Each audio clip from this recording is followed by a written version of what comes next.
year and how much freedom we were going to have with choosing what we could do, I knew I had to do something that involved baseball.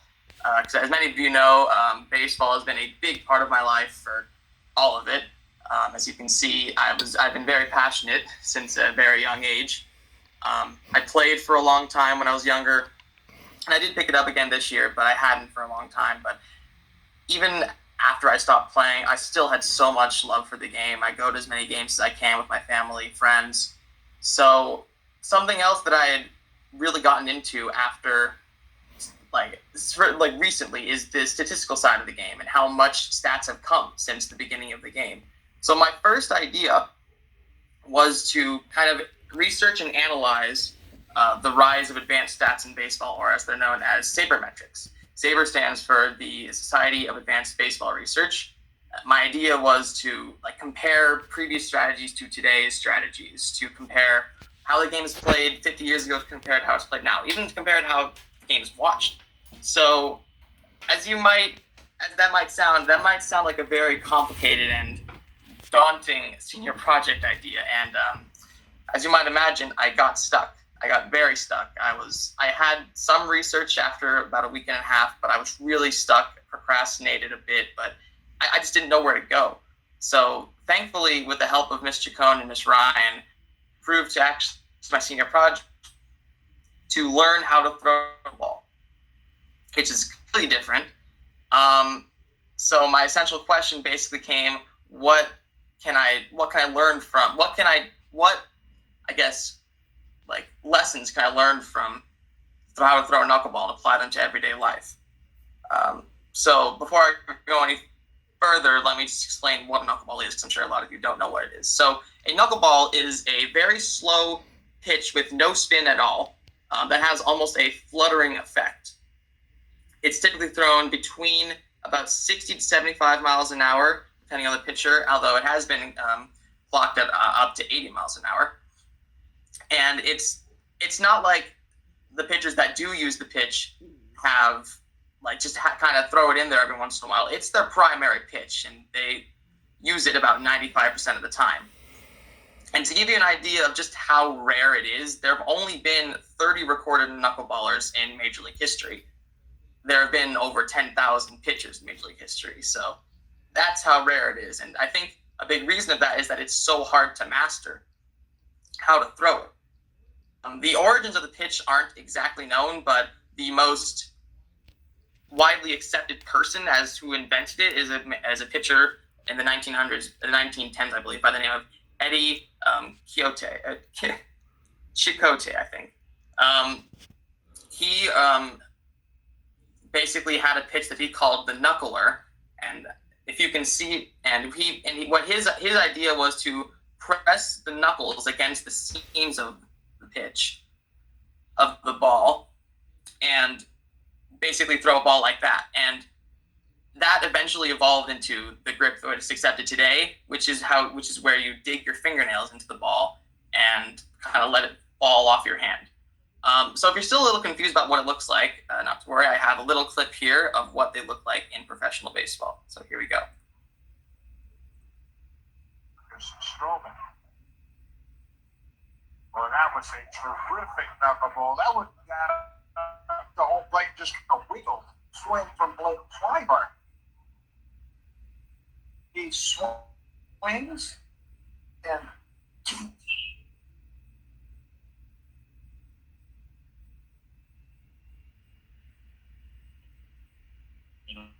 the 1-2 from right. Missed it. Down he goes, strike three. First K for right again this afternoon. So yeah, that's pretty much what it looks like. Hang on, I think I had to go back. So yeah, now let's actually get into the process that I took in learning how to throw it. So to start, my grip on the left was how I started throwing. After doing some research, I settled on this grip where my index finger and my middle finger are digging into the seams of the ball, while my ring finger is kind of resting on the side of it, and my pinky is kind of beneath the ball. But once I've got to throwing the pitch, I settled on the grip that's more on like the one on the right. where the two fingernails are still digging in. The only real difference is my pinky is kind of is not below the ball anymore, and that was really more of a comfort thing. It felt really uncomfortable having the pinky below the ball. So that was the grip I settled on, and now let's actually get into my process. So the first session that I did, I started off pretty close to my target, which was my dad, and I adjusted the grip quite a bit. I would either I would adjust the ring finger, like moving it around, pushing the ball either against, further into my palm while I was holding it, and moving my thumb around. So the most important thing that I learned from this is where to place your thumb. So I have a short clip from the first session of me figuring out that I need to move the thumb around. So I'll play that now. Here we go.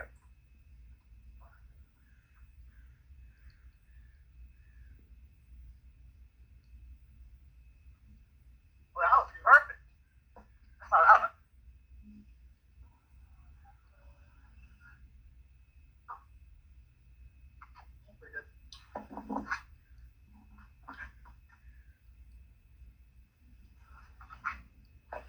I got it.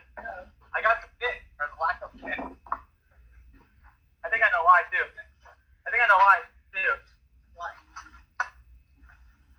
I had to wrap my thumb around the ball. Okay. Not only did I have to put it in there, I would make sure my thumb was fully. Before I was holding it like this, but now I moved it over. Is this all prescribed that way? I read this stuff yesterday. Yeah. I forgot about the thumb bar.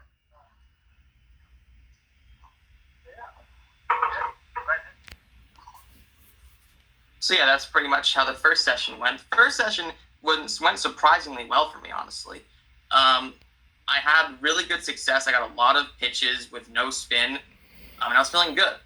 Then I got to the middle sessions, the second and third sessions, and what I tried to do was move further away from my target.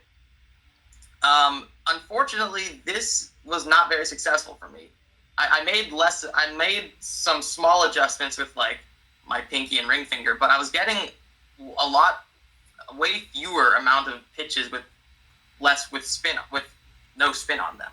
So my thinking was that, well, maybe there's something wrong with my grip. I adjust the grip a lot, but no matter what I would do, I just couldn't get the spin that I got on the first day.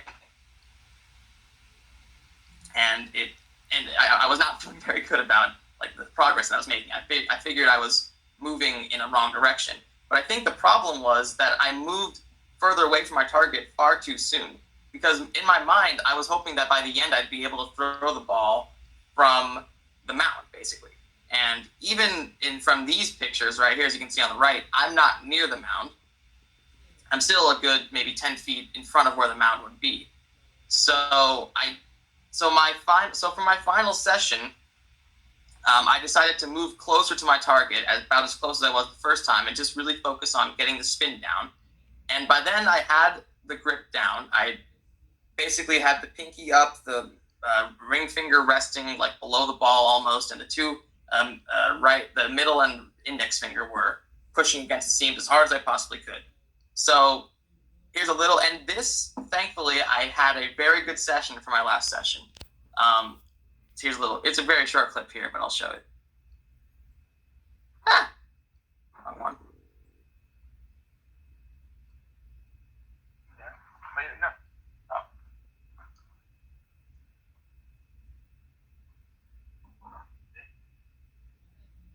So that, I think, was my best pitch that I had throughout my session right there. That pitch right there I know it was hard to see, and that was one of the things I had trouble with, is capturing the spin, or capturing really the grip and the lack of spin on the pitches. But that pitch, I think, was the best pitch I had. It was perfectly over the plate, and you couldn't see it, but it was completely spinless.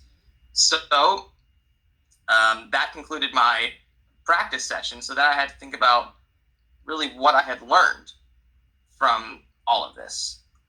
And I don't know why. Okay, there we go. So what I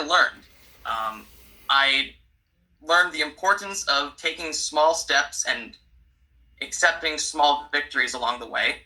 I learned not to jump to your end goal so quickly, like I tried to do with moving back, like closer to the mound.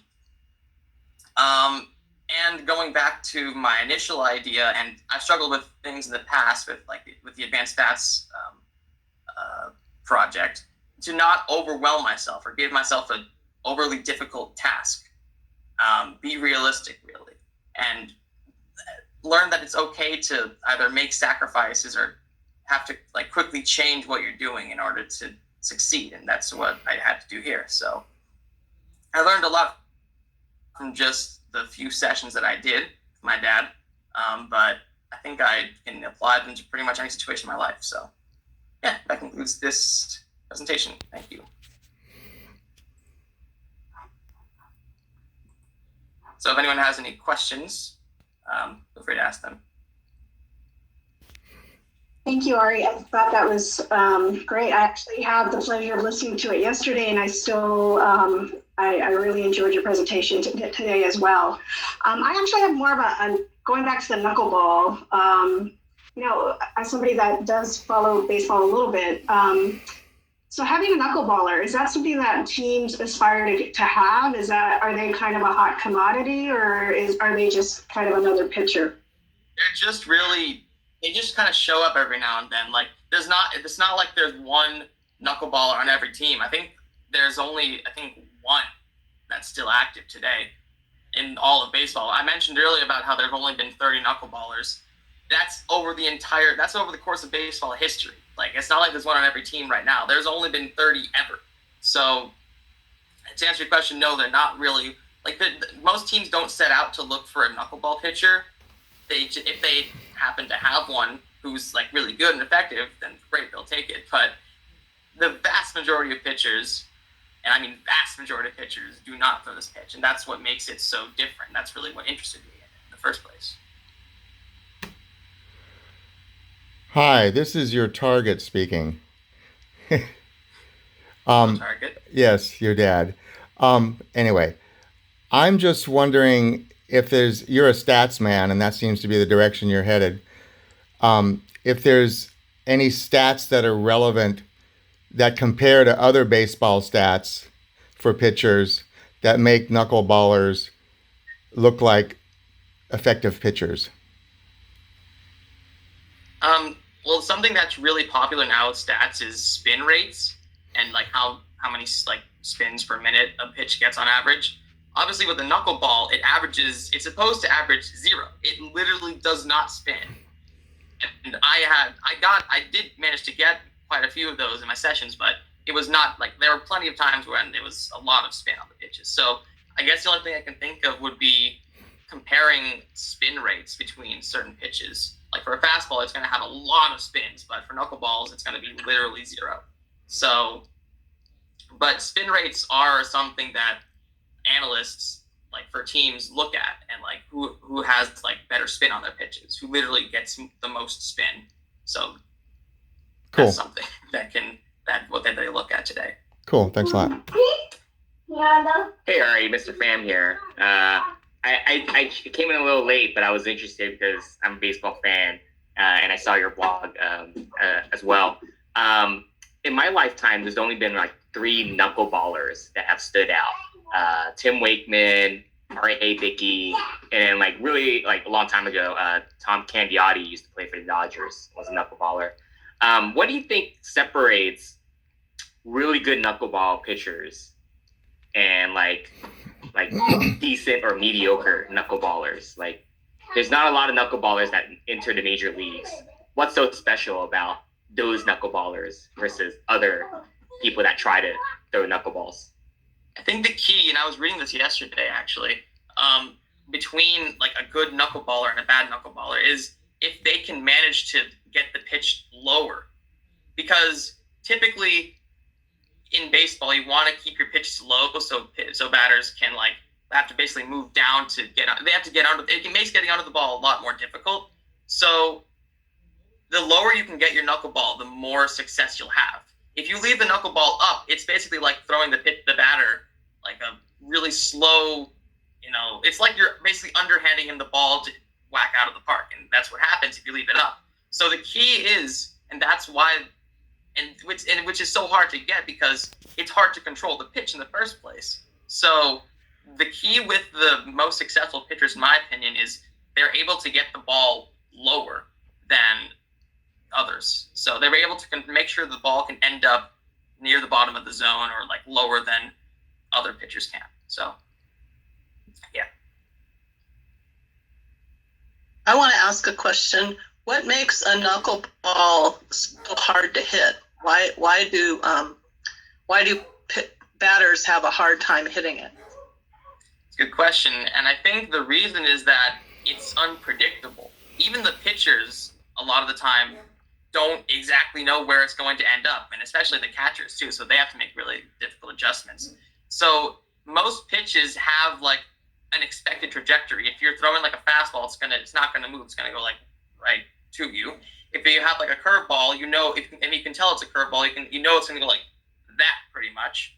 If you have a slider, it's gonna go like that. But with a knuckleball, I have a ball right here. It's as you saw from the video, you don't know where it's going to end up half the time. It's basically going to float right over to you, and you got to hope that you can square it up. So it's going to basically go like that.